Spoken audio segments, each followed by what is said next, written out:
All right, part 3, and how I learned to advocate for myself through my cancer diagnosis. So when I was first diagnosed, I was told I was already stage 4. I also got told that surgery would never be possible and not to get caught up in a cure.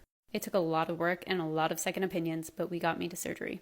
I remember hearing so many no's before I got my yes that when I got my yes, I didn't believe it.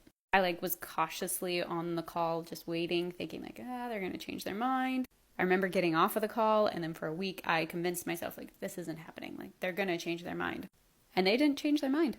Time will tell if that will improve my overall survival, but I feel so much better after surgery, and I am so glad that I did it.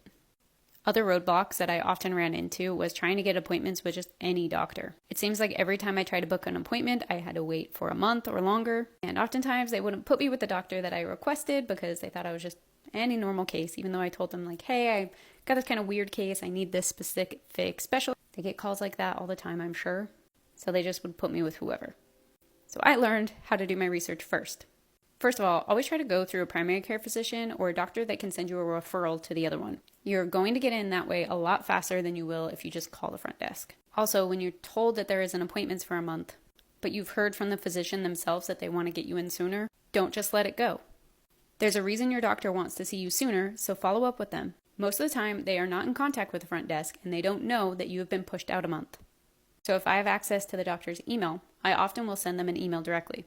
Not through my chart, through their direct email address. Be careful with this though, and do not abuse it. Doctors don't have a ton of time, so we need to be conscious of that.